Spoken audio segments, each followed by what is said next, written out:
Today, I'm joined by a special guest who has not only shaped my artistic voice, but who has completely transformed the way I approach my art and my creative life. Welcome, Louise Fletcher. Oh, wow. Thank you for saying that. And thank you for having me. Thank you so much. It's an honor and a privilege to have you on my podcast, and thank you for being here. I've prepared a little introduction to you. I hope you don't mind. I'm going to read it because it's just a little bit more eloquent that way, and I can say exactly what I want to. So I'll say that, and then you can introduce yourself as well. So Louise Fletcher is an incredible UK-based artist, teacher, and mentor whose work and wisdom have shaped my journey in ways I'll always be grateful for. I first discovered Louise through her courses Find Your Joy and Find Your Voice, both of which I've taken twice. And for the past 4 years, I've been part of her incredible membership, Art Tribe. Her teaching opened a door for me that I didn't even know was there. Before working with Louise, I was focused on drawing realistically and copying from reference. But through her guidance, I learned to paint with freedom, trust my intuition, and express myself in ways that feel deeply personal and alive. That shift didn't just change my art, it changed me. Louise is an extraordinary mentor, not only because of her skill and insight, but because of her generosity, honesty, and the way she encourages artists to truly listen to themselves. She has built a vibrant, supportive community that I'm so proud to be part of, and her influence continues to ripple through my work and my teaching. Louise, it's such an honour to have you here today. Thank you for everything you've taught me, and a huge thank you for the impact that you've had on my creative journey. Wow. I feel like we should stop now because I feel like anything I say after that will be a huge letdown. Absolutely not. But thank you very much. And I don't think I have anything to add to that, really. It's a wonderful introduction to what I do. So thank you. Oh, you're welcome, and thank you. I'm like I say, I'm so grateful to have you here, and I'm really excited to chat to you a little bit more. And I would be surprised if anyone doesn't know who you are, but some of my listeners might Lots of not. people don't. So I'm excited for people to hear a little bit more about you and all the incredible things that you do and offer.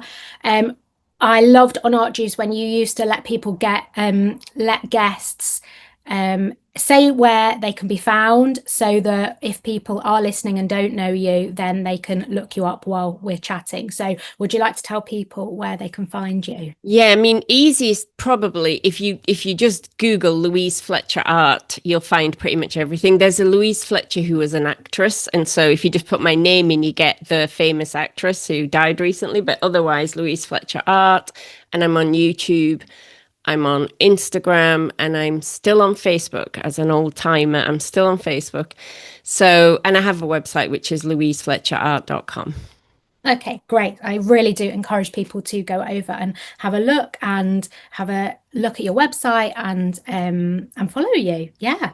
So I would love to start with when did you first discover your passion for art and how's that kind of evolved?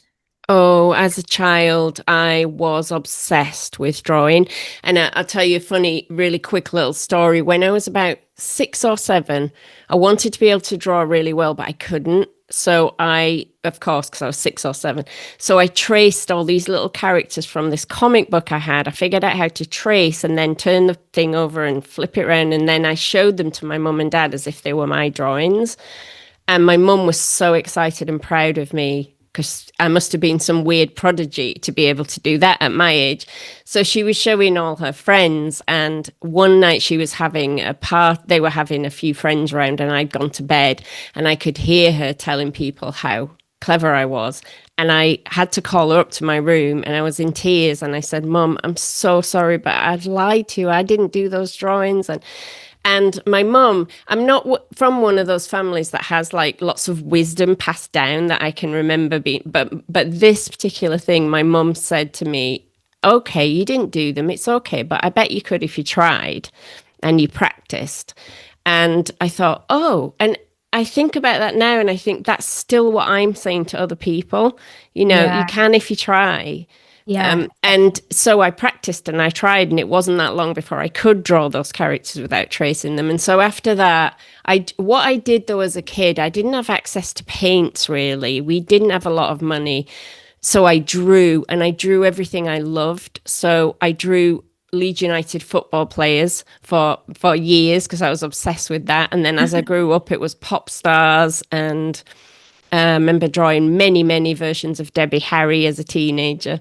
And I just always loved it. But it was not a thing in my family. And also my school. So I'm in the UK where we did these exams at the time called O levels when we were 16, and you were put on a track for your O levels. And my school was of the belief that if you were clever, you should do academic subjects. And if you were a little bit on the slow side, you should do art. Or if you were very talented at art. And they didn't think I was very talented. So they said I couldn't do art. And at that point, from the age of 14 on, I didn't really have any involvement with art except my hobby. And my mum and dad even went to the school and they were like, she won't stop drawing at home. Please let her do art. And they Oh, said, wow. no.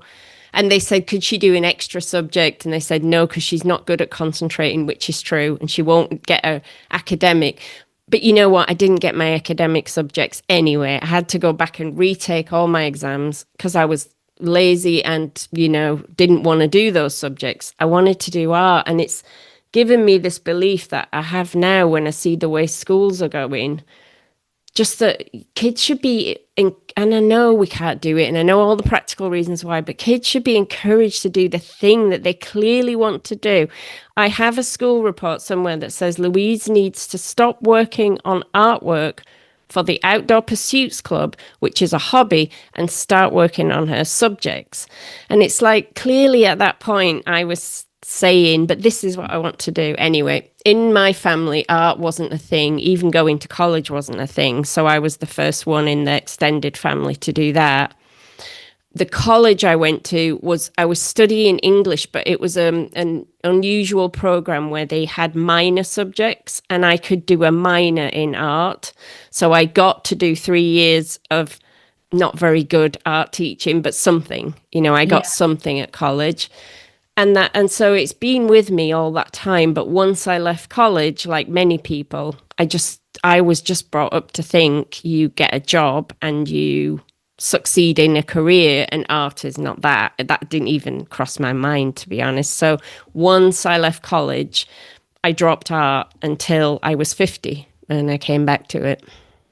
Wow. I mean, there is so much in everything that you've just said, sort of to unpack, but I think it's such a common story that we hear Mm, about people that either haven't pursued it at school for the same reasons that you talk about, or for me, it wasn't really even on my radar. I was very much into the drama side of things, and I loved right. acting. And then you for any number of reasons, people seem to be coming back to it in adulthood, Yeah. with a really similar story. So it's really interesting to hear kind of your background and where again there was that creative element. And I feel like that there are a lot of us that have come back to it later in life that have got that. There's something there when we're younger, Yeah. and it just gets pushed out through the education system, and then we come back to it.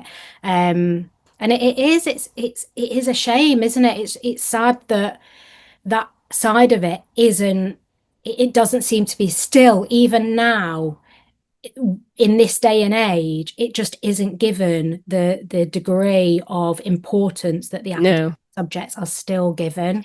And it seems insane to me moving into an AI world where the one thing we have is creativity. I Yeah. mean, and to be for us to be still putting kids through an education system that trains them to work in an industrial age that doesn't even exist anymore, instead of fostering creativity. Anyway, don't get me started on that because I just think it's insane, because those creative skills are the skills, as you said, when we unleash our creativity, our whole life starts to change, because we can't be creative in our studio and then go into the world and be a robot again.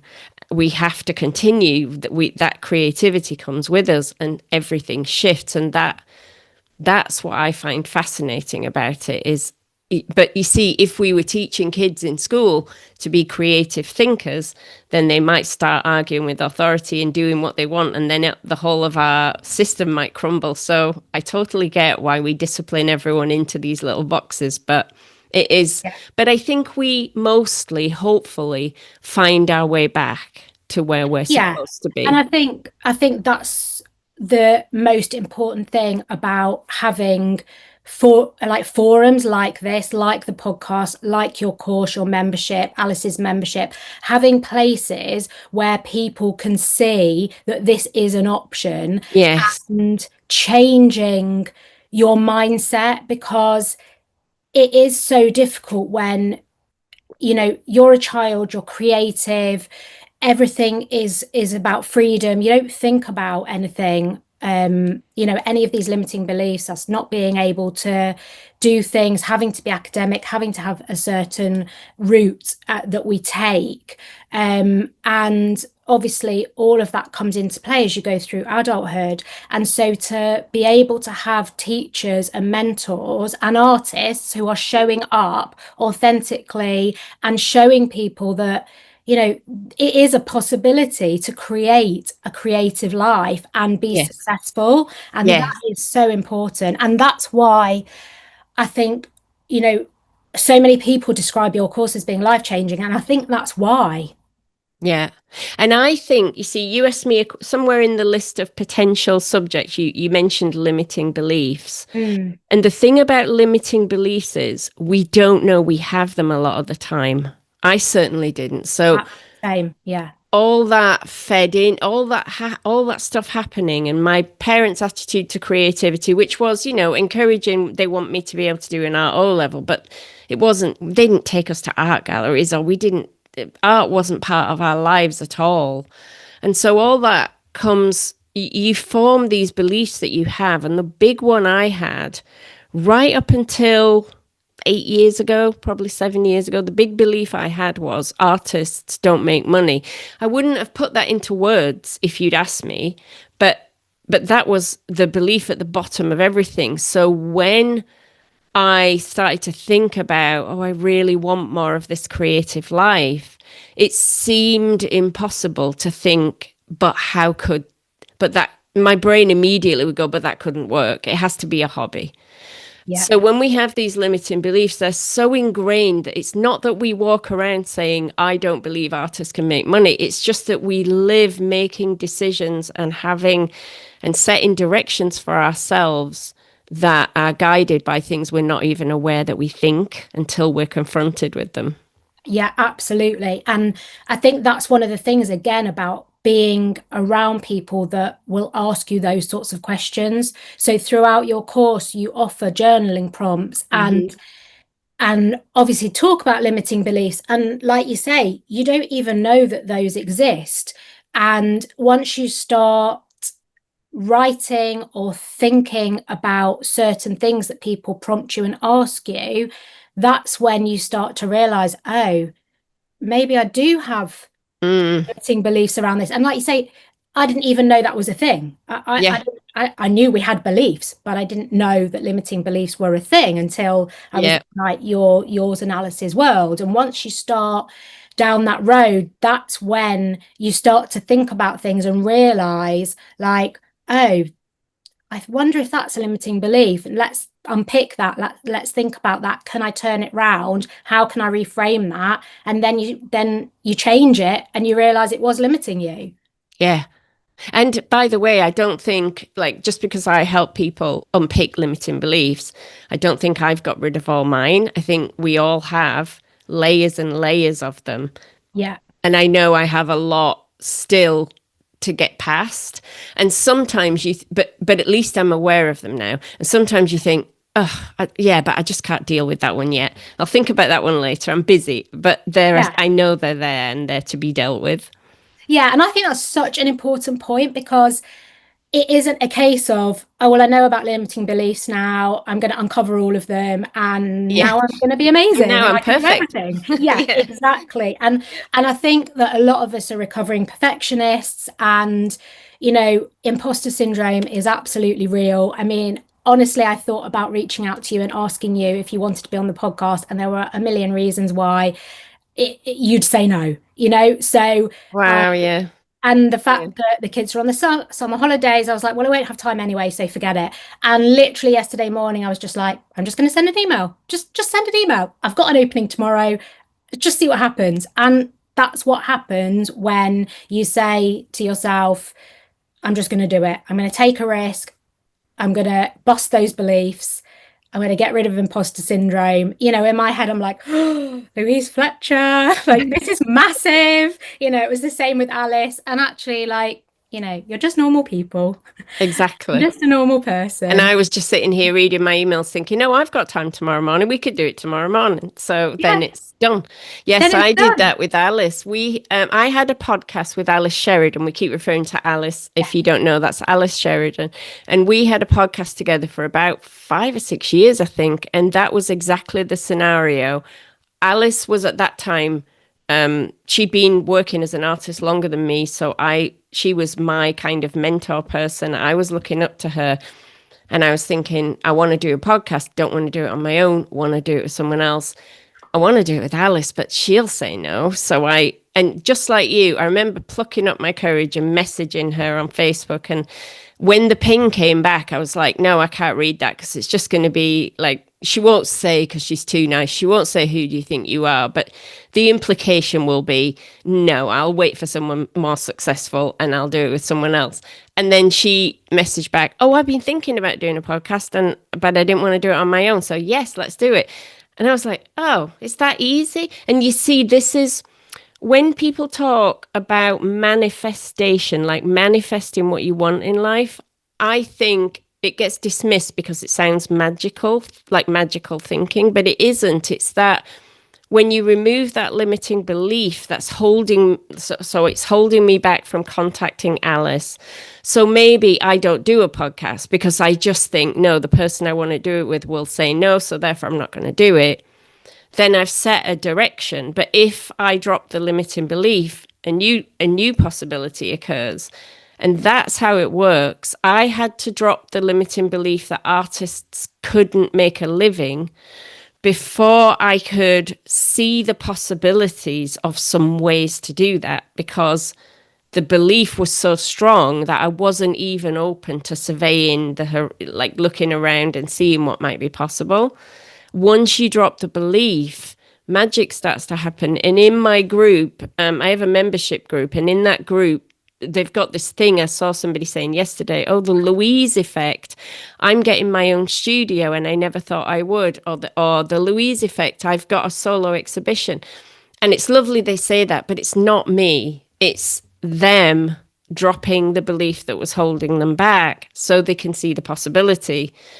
And now when I look at people, when I get to know people, it's almost like I'm looking at this infinite possibility in the body of a person. And then they're telling me all the reasons why they can't do the thing that whatever it is that they want, or have the thing that they want. I often get people saying, oh, I'd love to come and see you in person, but that's impossible for me. Or I'd love to get an exhibition, but that's impossible for me. Or I'd love to have my own studio, but that's impossible for me. And the first step is to drop that's impossible for me. Because while ever you think that, you're not open to let's say the notice in the village shop that says outbuilding available to rent for a ridiculously low rent. You're not even looking at that because you are thinking studio is expensive, I can't afford a studio. You're not listening when your friend says, oh, we have this outbuilding that we're not using. You're not open to looking for other possibilities. In my case, I wasn't even open to. Over my garage, there is a room that was converted. The previous owners converted it for their teenage son to sleep in. And it's got a sink and a loo and quite a bit of space up there. we Yeah. had guests staying in that. Like when people came to stay with us, we had guests in it, and I was working in a cupboard. And my brother-in-law actually said, "Why are you not using this as your studio?" And I said, "Oh, that's the guest room." And he was like, "But you have guests like 3 times a year. You could get a sofa bed in here, and the rest of the time." It's like, oh, yeah, why am I not doing that? And so I suddenly had a studio instead of a cupboard. And I know not everyone has a space like that, but what I'm saying is the beliefs block you from seeing what's possible. And all I do in my teaching is try and help you drop some of those beliefs so the possibilities start to happen. And then you're flying, because once you see it happen once, you realize it can happen over and over again. Absolutely. And you say all I do is help people see that, but it is such a huge thing, and it does have such a big impact, and it isn't something that you can hear once and then you're off. Because like, take me for example, I've been in your membership for 4 years, I've been in Alice's for 4 years, I took the course twice, I always do your free course, and it's something that you're constantly working on. And you have to hear those things over and over again, because you do see people like yourself, like Alice Sheridan, there are plenty of other artists that people hold in high esteem, and you think, well, I could never be like her, I could never be like that Yeah. person.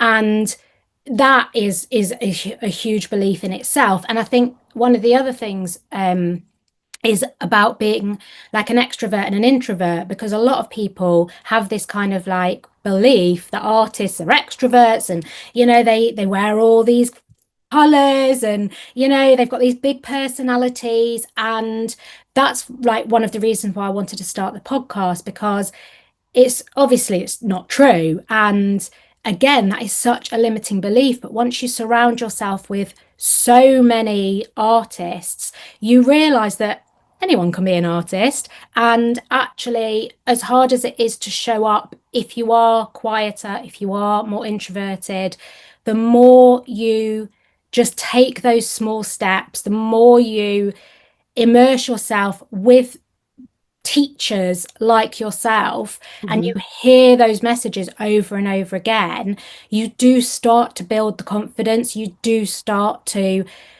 break down those beliefs. And it is hard, and it is a big deal. And so I know for you it's like, well, that's just what I do. But for Mm. us to have somebody teaching you those things and also modeling it for you, that it is huge. And I think when you spoke about limiting beliefs, the question that I'd kind of posed was that I remember you talking on the podcast about how the idea for the course came, Mhm. and how you'd not done any teaching before. And I wondered if you could talk about that. And also, did you have limiting beliefs around that? Because if you Mm. did, you've obviously overcome those in a huge way. And I think that's really an important thing to be able to share with people. Yeah. So I was painting and drawing at the time. I was doing a lot of ink drawings as well as paintings, quite realistic stuff. So this was about 8 years ago, and I was loving doing that, and I was selling the odd bits and pieces and having, local exhibitions, and just like we all get started. And I had a business background, so I'd run a business, or I did run a business of my own, helping people find jobs, something completely unrelated to art. And I'd been doing that for years. And in the course of doing that, I'd had to learn about marketing, because because I didn't have any money to pay anyone. I had to learn it myself. And what I'd learned in that business is that build an audience through blogging, social media, whatever, even before you know why you want an audience. Like, just build an audience, because then you can do anything with those people that follow you. So I had I think I'd started a free Facebook group where I just shared what I was doing and talked about the process, but I didn't think of myself as a teacher. And but in the course of running that Facebook group, what would keep happening is someone would say, "Oh, I'm so stuck," and I would know how to get them unstuck. So I would or I'd know one way. So I'd make a little video and I'd say, I've made a little video just to show you what you could try to get unstuck. And then they'd be so grateful. And to me, it seemed so obvious. So I started to think, oh, I do have something. And I'd gone on this retreat with a mindset coach called Georgina Noel. Look her up, everybody. She's amazing. And she was trying to get everyone to drop their limiting beliefs. First time I'd ever heard that phrase.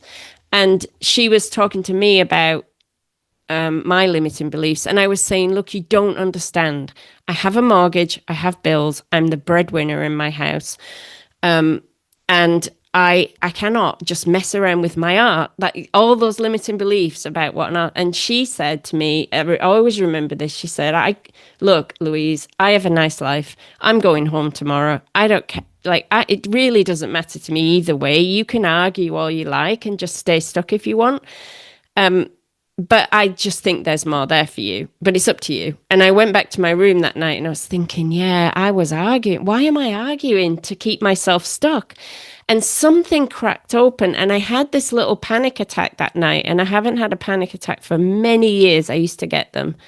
But I had this and I thought, oh, that's me being frightened. Now, what am I frightened of? I'm frightened of the possibility.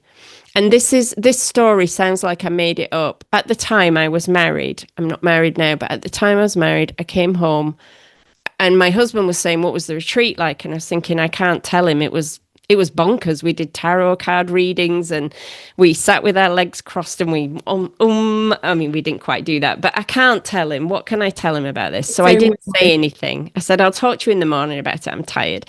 In the morning, he took the dog out for a walk and he came back and he said, I've been thinking, I know you're not happy in the business that we're doing now because we were doing it together.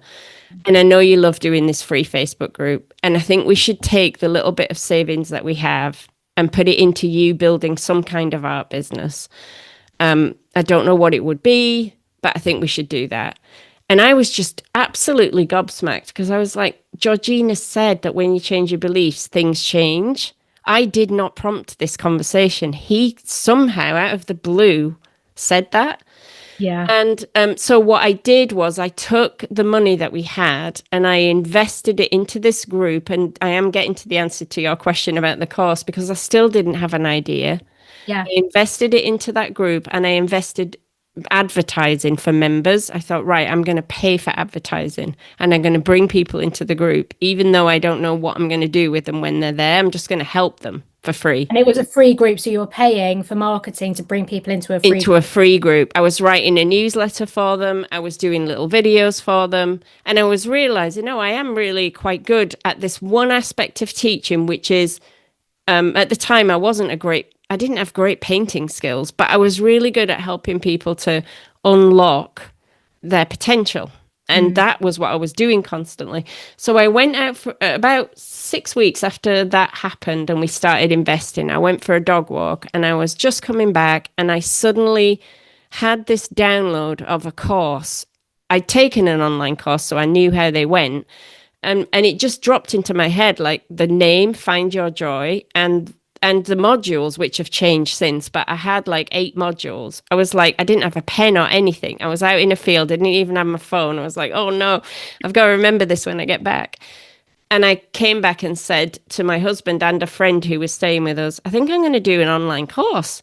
And they were like, oh, don't be disappointed if it doesn't work. And I was like, no, I'm going to tell my group today that I'm doing a course and so I said, I'm doing a course.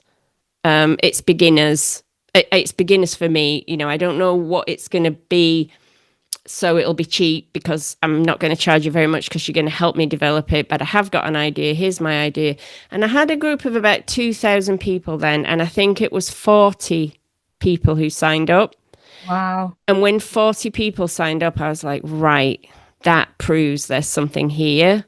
And so then I made the course as we went. Every week I recorded new videos. I kind of took their feedback. And I've since found out that's a way of developing courses that is taught to people, like sell before you've got it started, develop it as you go. I didn't know that at all. I heard that a lot, but it's scary. Were you not scared? that it just wouldn't No, work. because the idea, I wasn't scared. Well, I mean, I'm sure I was scared every time doing the videos and things, but the idea was so clear in my head. I've never had anything like it since. I did have the idea for a second course last year, and it came to me right as I was finishing the first one. And I had to tell everyone, right, I've had this idea for another course, which isn't developed yet, but I know I can do it. Do you want to come along? So it has actually happened again. But in that instance, it had never happened to me before, but it was so crystal clear. I just knew somehow. I can't explain it. I just knew because I think I knew because it was what I had needed a Yeah. few years before. So I thought, I'm not that unique. If I needed this, other people need it. And once they signed up and we started to do the modules and they started to respond, I realized how much people just want someone to take the lead and help them, And yeah, and that right. is one thing I'm good at. I'm good at taking the lead and just saying, right, we'll do this then. So that's what a lot of people are looking for. Having said that, there's another flip side to that. And I feel like I should say, Yeah. people don't always like you when you do that. So what I've had to learn in the process of this, because I was a real people pleaser, I wanted everyone to like me. I was shy because I wanted everyone to like me. And if I opened my mouth, they might not like me. So I was very shy and I kept myself very insular.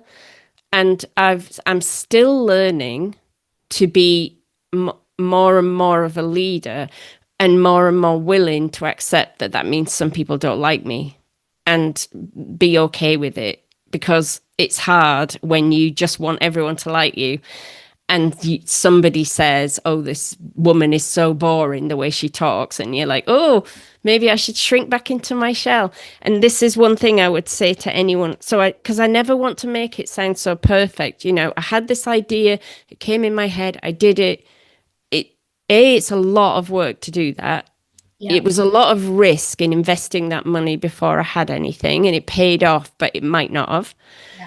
And also, it's taken a lot of personal growth for me to keep showing up in a bigger way because I find it hard when people don't like me. And the other thing is, the more of a leader I've become, the more I've lost some of the people around me. So people, when you change and grow, people don't always want you to, or they don't always like it, or they feel intimidated, and throughout my childhood, I was quite a bossy child and I was always taking charge, obviously. But I never had friends as a little kid, or I'd have friends and then they'd drop me because I was too bossy. And I was constantly told, don't be so bossy.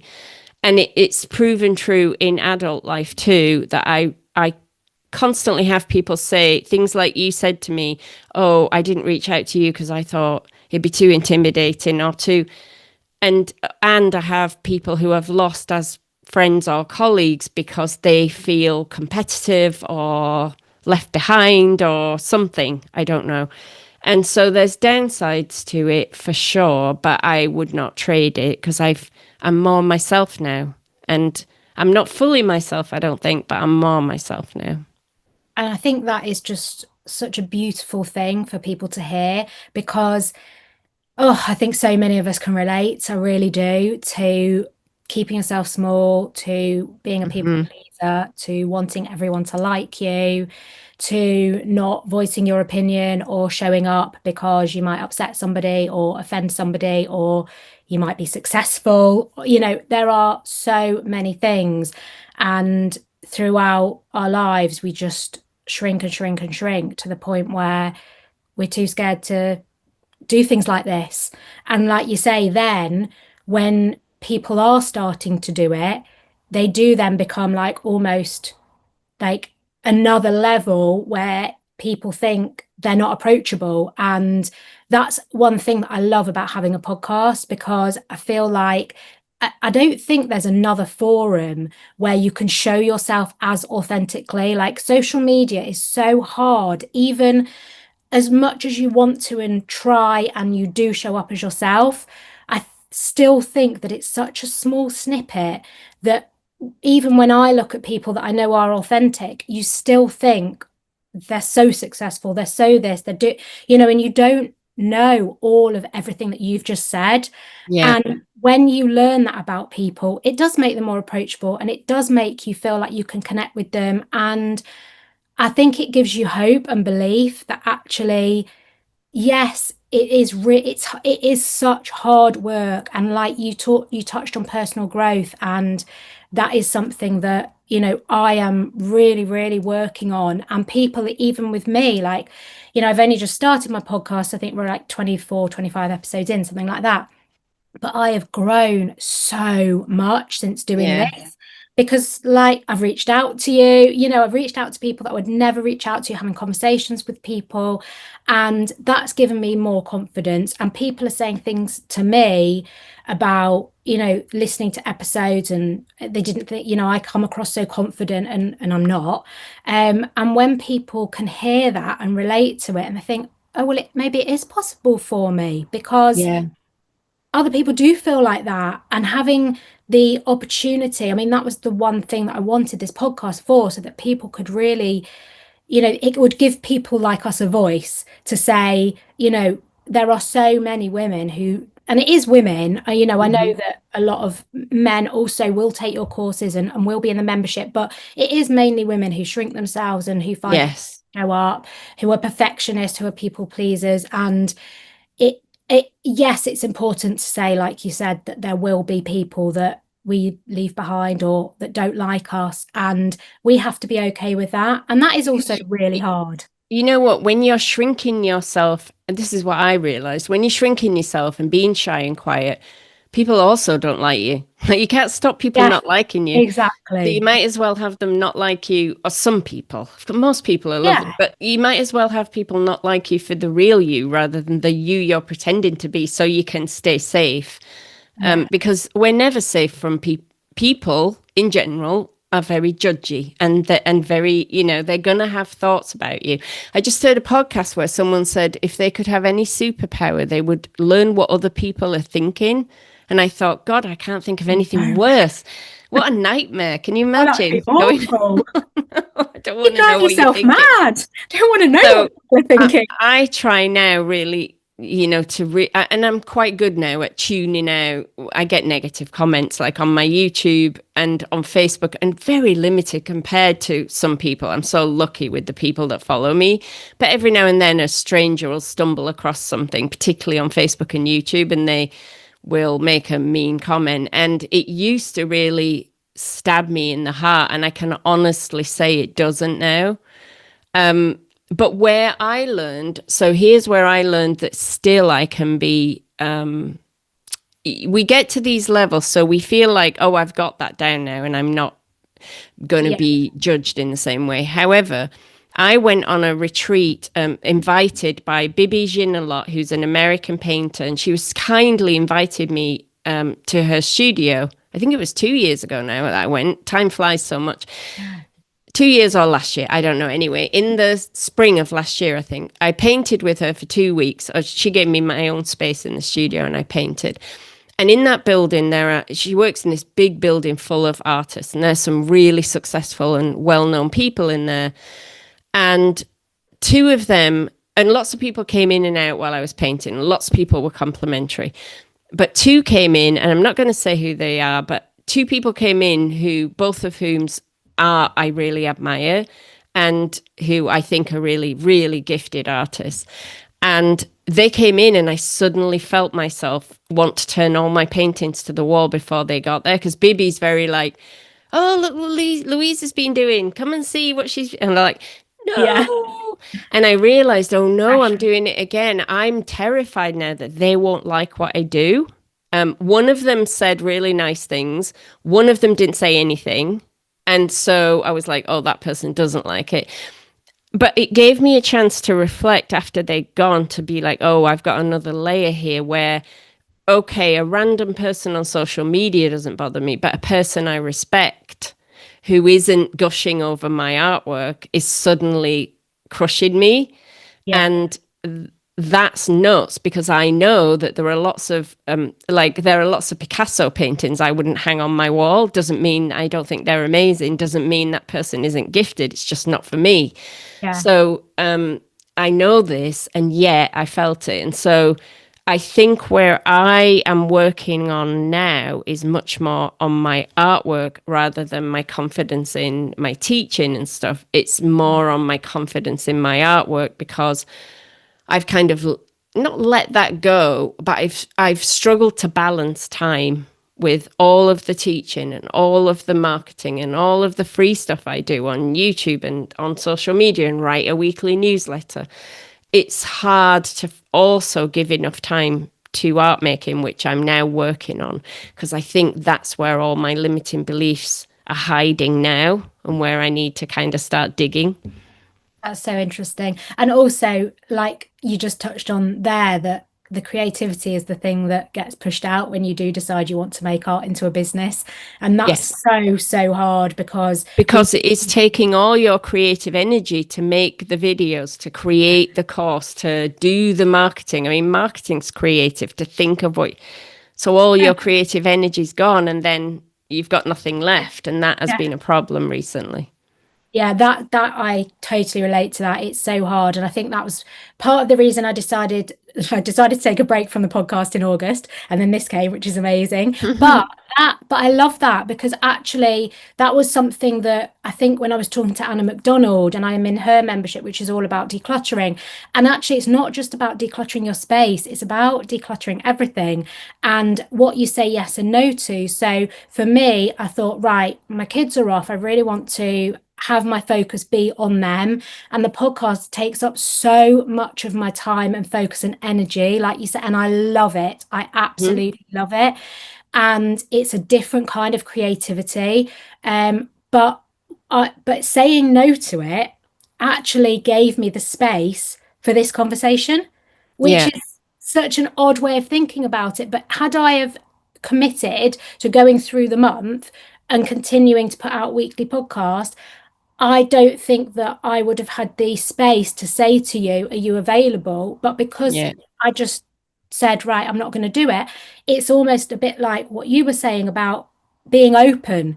It's just when you're open and you stop those beliefs and you kind of just give yourself space, then things kind of drop in and they don't hold the same weight as they do when everything is sort of crazy and chaotic and you can't cope with them because you've yeah. made space for it. So it can just come in and you can be like, oh, yeah, okay, I can do that because I'm not Yeah. feeling overwhelmed. I'm not feeling stressed. So then all those kind of other imposter syndrome and all those other things aren't going to kind of come in. So, yeah, That's a great point as well in the way we make our art, because what I find is if I'm very focused on, right, I'm going to make a series of paintings, let's say, and I'm going to do 20 paintings and I've got the panels all ready and that's what I'm working on, I'm not then allowing in any room for the playful side of what might want to come through.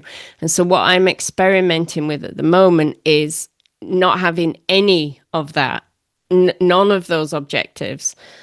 And so I'd be making little collages, and then that led to a much bigger collage where I pieced everything together. And then I started thinking, oh, maybe I could, what the collages have taught me something about what I'm not liking in my paintings and what I want to shift.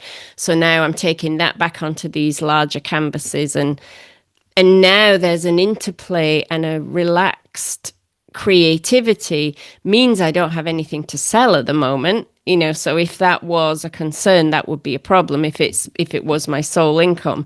But I think I always believe if you do what you love and follow what you love, then the income will come from that. Like, especially in art, if you do what you're passionate about, truly, honestly, authentically in your artwork, then other people can connect with that authenticity and then someone will want to buy it. Whereas if you do what you think people will want or what you think you're supposed to, or there's nothing for us to connect to because it's not truthful. So I have faith that the path I'm on will lead to some things that if I want to sell them, I will be able to put them up for sale. But at the moment, I don't know what that's going to look like because I'm just letting myself do whatever I feel like doing. And then it's quite interesting where it's leading me. I'm going on this little trail and I've no idea where the destination is. And it's the first time I've worked like that for a few years, which is ironic given that I tell everyone to find their joy and then I stopped Yeah, finding my joy. that's what I was just about to say. That is your teaching. That is my teaching. And they say we teach what we most need to learn. Yes. And, I definitely always have to remind myself, and teaching the course every year is my best reminder to myself and always inspires new artwork because as soon as I get in that mindset, for 3 months before the course, I have no time because I'm just making the content and I'm my own worst enemy because I change everything every year. Yes. So this year, the free course that I do, which I've done every year since 2018, is completely new for the first time. I've just redesigned everything. So that's a lot of Double the work. length. It's longer. There's new And stuff in there. It's a completely different experience. I hope it's really good. I hope it's better than the last one. I'm sure it will. But what's interesting is after I finished that, then I was like, oh no, now I'm going to have to redo the whole full course because now this is better than what I had for the full Right. course. So now, okay, time to start again with that. And I told my team because I have they're freelance people. I don't have employees, but they come together to help me with the course every year. Got a fly, sorry. And I told them, and they're like, "Yep, we know," because they just know me now that we're going to change everything. But because I'm always changing everything, there's a good 3 months before the course where I'm recording videos, working on scripts, thinking about the curriculum first, then working on the videos, doing the marketing, planning what that's going to be. So when the course starts, I get to be creative again and I get this big rush of inspiration, which is one of the reasons why I don't think I could give up teaching. I thought, could I give up teaching to make more space for art? But I think the teaching inspires Right. the art. So I think I've just got to get the balance a little bit better, maybe. Yeah. Maybe every other year instead of every year or something. I don't know. Yeah. I think you have said often, I don't know if it will be on next year. Yeah. And then like you say, it comes Yeah. back because it is the time where you can kind of be creative because you're doing it for something. Do you know what I mean? Like Yeah. I think sometimes people like there are artists that will go into their studio and they'll paint all day and have no trouble doing that. And I think for those of us that struggle with that, sometimes having a purpose actually allows us to have that creativity. Like if I was to say, right, I'm going to give myself all day tomorrow, I wouldn't know where to start. But if I'm going to say, right, I'm going to record a video for my Facebook group, I can just get started and do it. So Yeah. I do relate to that, and I know what you mean. And I think it's really important to talk about your course and how you teach, because I think one of the things that I was really drawn to is that when I got started with my art again, it was after my sister passed away. So it was all very much about healing for me. And I just that's why when your course, the free course, was advertised and I saw it and I saw the name Find Your Joy, immediately it was like, this is calling to me, because when I found my art again, after not doing it for so long, it was complete joy for me. Like I had found my joy again. And I absolutely loved the free course, and obviously went on to do the paid one. And the thing that I love is that I'm very much about the process, and it's about being creative and in the moment, because that's where the magic happens. That's where, you're completely free. You can just try different things. You'll often say, what if people say to you, well, how did you do that? And just ask the question, what if, should I, somebody might say, well, should I use this material, or should I use this paint? Just try and see what happens. That's all I do. Mhm. And a lot of the courses are people, and you do model what you're doing, but people teaching a specific skill. Mm. So, for example, I'm now really into digital art. So, a lot of my work is on Procreate. So, if I was going to create something, it would be on Procreate and people would be learning Procreate skills. But when you teach, it's really hard to describe because you're Mm. not teaching people to paint the way you paint. You're teaching Yeah. people to express themselves freely, to be creative, to try different things. And the way that you demonstrate that helps other people to try it, but they come out with their own work. Yeah.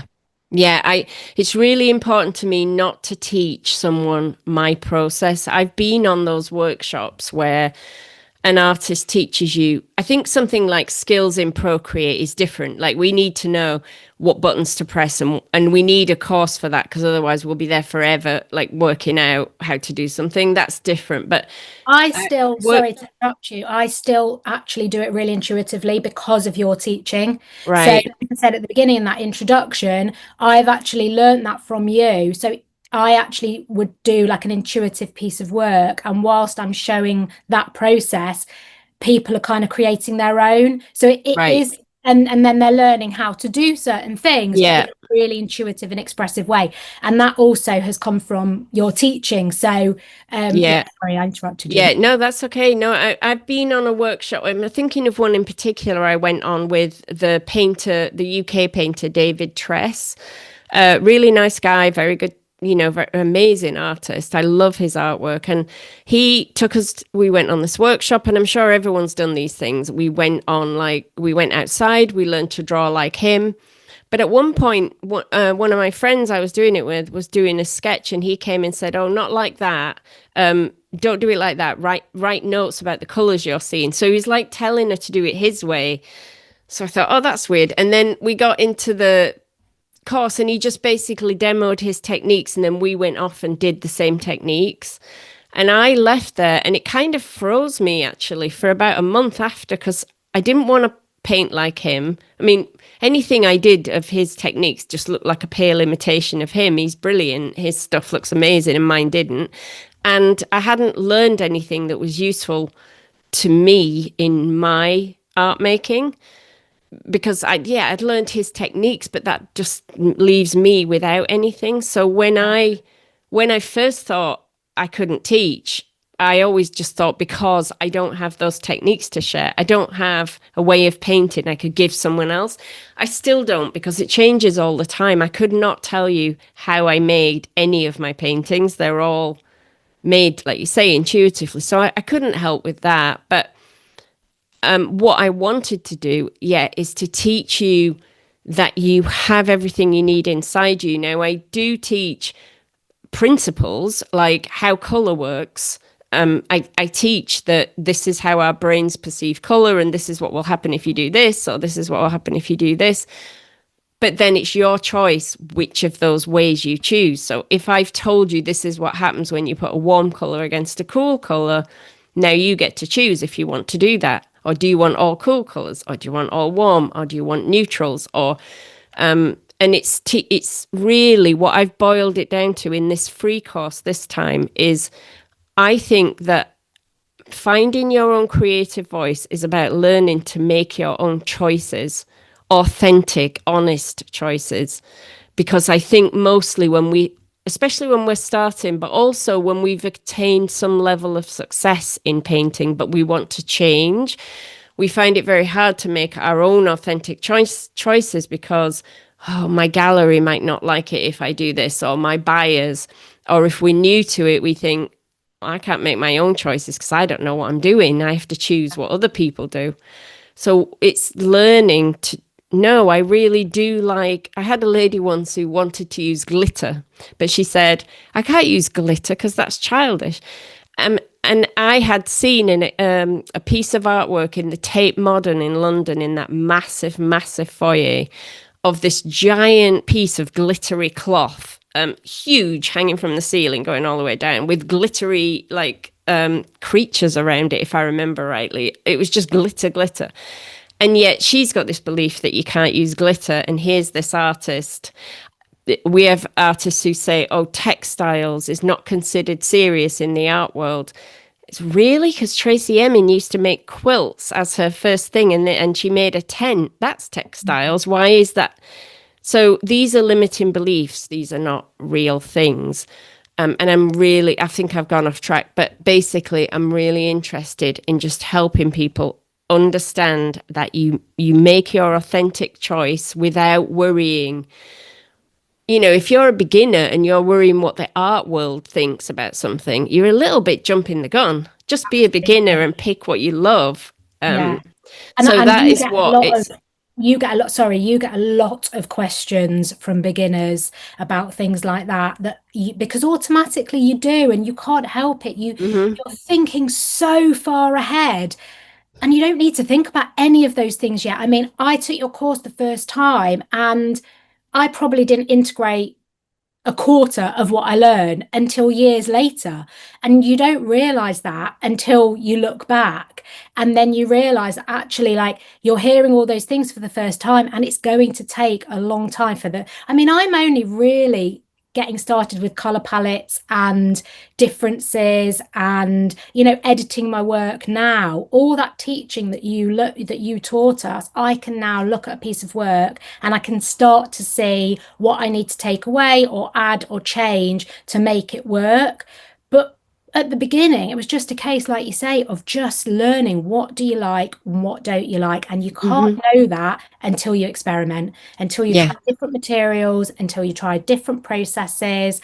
And, you can guide through that, help with the limiting beliefs, help with showing all these different things. But actually, that teaching will just come in when you're ready for it. And I think we don't we want to be like a pro footballer. We want to be a pro tennis player. We want to Yeah. be a pro Right artist from the beginning. right from the beginning. Yeah, There's I no did. without putting in any practice or any years Yeah.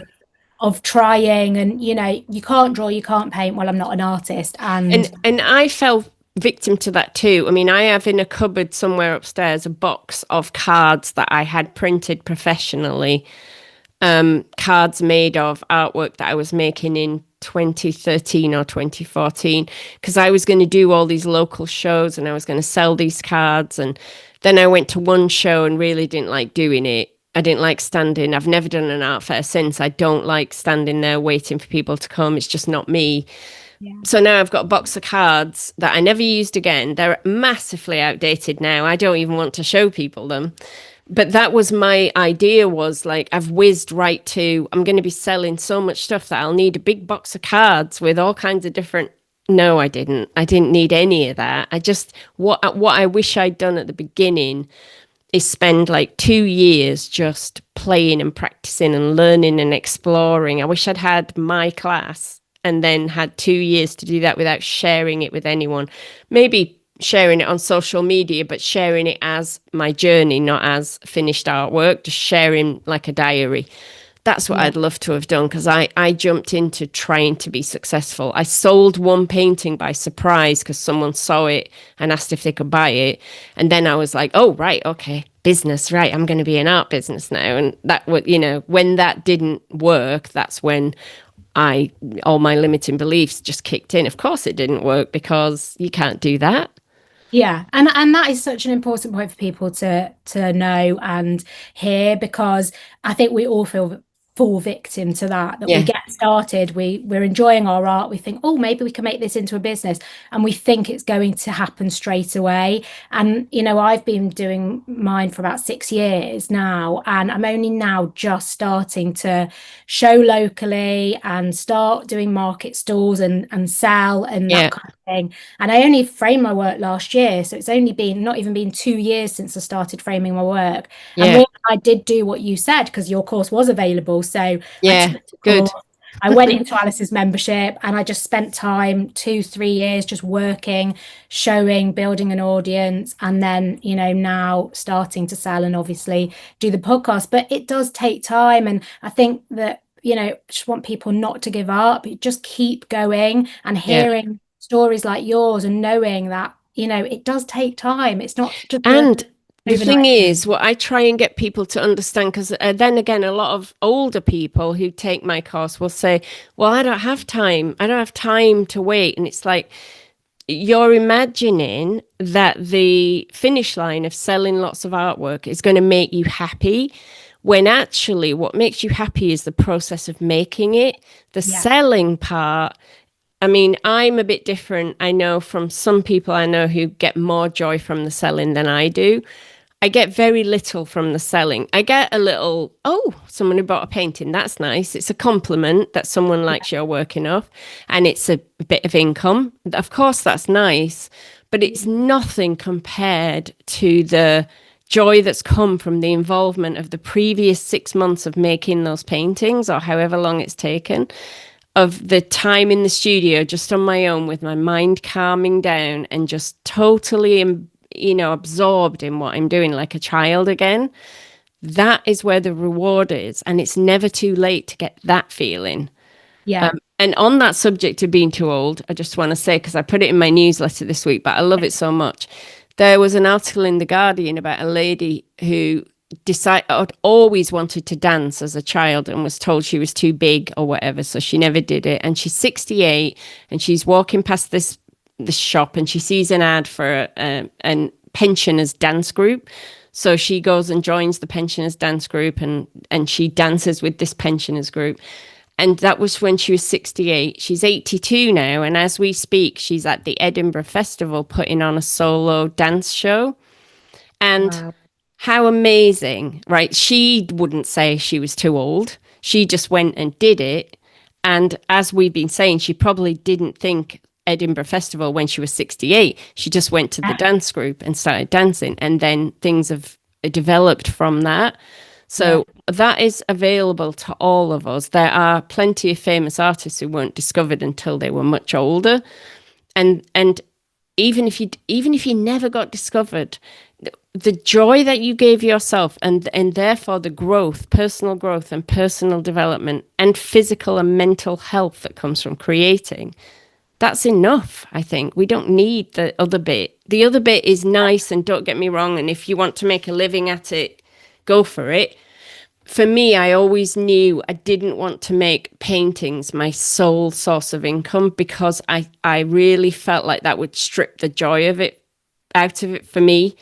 yeah, And so I knew if I couldn't find something else, then I wouldn't be able to do that as a job, because I just know what I'm like. I'll get very focused, very driven, and then it won't be fun anymore. And so I was so happy when the teaching came along, because that takes the weight off the creating and I can just do what I want creatively. And I think I used to also, I leapt ahead into, but I want to be taken seriously and I want to be an artist who people think is important. And now I just think, no, I don't, none of that yeah. matters really, because I know some of those people and they're not any happier, or success like that doesn't bring happiness. It might bring some financial reward, but it doesn't. It just brings its own set of problems. So think about what you want before you dive into it as well, I think. Yeah, I think that's such a great way to kind of like wrap up, because I think, we do kind of have this idea of, I want to be an artist, I want to make it into an art business, and that is going to be galleries, and I'm going to be an amazing artist, and I'm going to be really well known. And like you say, that I think that's just because that's the dream we're sold. But, we now know that there are hundreds of different paths that we can take, and we can be a successful artist, we can show our work, or we can teach, or we can do any number of things, and we can be happy. Yes, people might want that, and that's great, but you don't have to. Yeah. And I think that that's a really important point. And I know that we need to go and we need to wrap up, but I just, is there anything, like, I feel like we didn't really get hugely into the course. Is there anything that you want people to know with your free course coming up? Because it does, do you want to tell people kind of when it opens? And Oh, I'll quickly say, yeah, but it's called the Creative Reset. It's 10 days. It's for any level of experience, from pros to the beginnerist beginner, because it's not, as you said, about a particular painting way of painting. Starts on August the 26th. Should have had all this written down, shouldn't I? And it's an online course, so it's primarily videos that come out. For the 10 days, one day there's a video that comes out to you with a lesson and a painting exercise for you to do. And the next day, there's a video that comes out in the morning, which is a little demo of a creative trick or technique that I've got, something you might find inspiring. And that evening, there's a live chat. So we alternate between lesson and live chat, lesson and live chat. And I find that the live chat's a really important way of knowing what everyone's thinking, tuning into the group, and then helping guide the teaching in the direction people need. So it's very interactive. But for those who can't be on live chats for time zone reasons or work reasons or whatever, those are recorded. Everything's recorded. It's a live event, so it's available from the 26th when we start to, I think it's about the 15th of September, then we take it all down. And the live element is on YouTube, is that right? It is. It's done on YouTube to make it simple for everyone. If we did it on Zoom as well, the cost of Zoom to have that many people on, because we get a lot of people in this reset, and don't be intimidated by how many people there'll be, because it seems like it can't be personal to you with so many people. But I promise you it will feel really personal to you because you'll be exploring your own interests. And we have a Facebook group if people want to be part of it, but that's optional. You can do everything by just watching the videos and coming to the YouTube channel to watch a live or the recording whenever you want to. And that's it really. And it is like all these things. Of course, I've got something at the end, which is a full course, but it's very much a standalone thing. So if you have no intention of coming along and doing the full course, that's fine. You don't have to feel like, even in the period after this ends and we have then a sales period for the full course, I've designed a bunch of extra teaching for that because I realized I couldn't fit everything I wanted in the 10 days. I was squeezing things in and people would have been overwhelmed. So even after it ends, I think there's about 5 more days of extra teaching. So you want to stay tuned even if you're not interested in doing the full course. I really feel like, I said to my group, I feel like this is a very hard time of year around the world for lots of different reasons, in every country for different reasons. But we've got hard economic times, we've got wars, we've got a lot of divisiveness. And I felt like I wanted to do something this year that just feels like a really big arty hug, like a warm, welcoming group where everyone can feel inspired and feel some positive emotions. So I've really worked to make this the best ever and to make it a standalone thing and to make it as good as something that you would pay someone else for. So it's, it really is a good free course. So I'd say if you're not signed up, come along. And even if you've done one of my things before, you haven't done this one. So come and join it. Absolutely. I would encourage everybody to sign up. It's completely free and it is so transformative, even just the free course. So I would really encourage everyone to go. Thank you. Well, thank you for having me, Liz. Oh, you're very welcome. Well, they can find it. I'm not very good at this, am I? Not very good at marketing, even after what I said. It's on my website, so louisefletcherart.com, and there's a tab along the top there for teaching, and it's on their free course. Or if you can't find it, you can email louisefletcherart@gmail.com, and we'll send you a link. And I'll put all the links in the episode notes on my website. So thank you. Thank you so much for coming on. It's been no, thank you for having me. It's lovely doing something where I can just answer questions and not have to think. Oh, amazing. Thank you so much. All right, take care.